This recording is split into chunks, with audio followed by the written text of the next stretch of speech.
আসসালামু আলাইকুম বন্ধুরা, কেমন আছেন আপনারা? আশা করি ভালো আছেন। আল্লাহর রহমতে আমিও ভালো আছি। তো জ্বর এবং ঠান্ডা হলে আমরা সবাই আনারস খাই আর কি। তো আনারস হচ্ছে আমরা এমনিতেই কেটে খাই। তো আমি কিন্তু জ্বর আবার ঠান্ডা লাগলে আমি আনারসটা মাখাই খাই।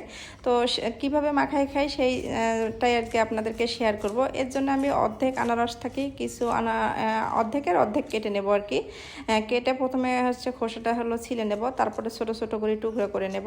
তো হচ্ছে বন্ধুরা এইভাবে যদি হচ্ছে আপনারা আনারস মাখায় খান তো অবশ্যই খেতে ইচ্ছা করবে। তো অনেক বাচ্চারা অনেক সময় আনারস খেতে চায় না। তো কাসুন্দি দিয়ে যদি এইভাবে আপনারা মাখান তাহলে অবশ্যই বাচ্চারাও খাবে এবং বড়রাও খাবে। তো আপনারা এইভাবে মাখায় খেতে পারেন, আশা করি আপনাদের ভালো লাগবে।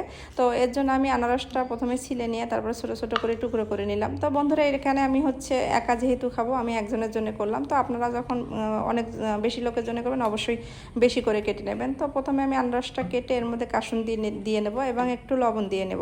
বন্ধুরা আপনারা যদি ঝাল খেতে চান তো অবশ্যই হচ্ছে এর মধ্যে মরিচের গুঁড়া দিতে পারেন সামান্য। তো আমি যেহেতু হচ্ছে ঝাল অতটা পছন্দ করি না, তো কাসুন্দির মধ্যে যে ঝালটা যতটুকু আছে অতটুকুতেই আমার হয়ে যাবে। তো দেখেন আর কি আমি পুরো জিনিসটা মাখাই নেব। এটা কিন্তু সেরকম কোনো কঠিন কোনো না। তো আপনার হাতের কাছে কাসুন্দি হয়তো সবসময় থাকে। তো দেখেন বাহিরে রোদ উঠছে আর কি।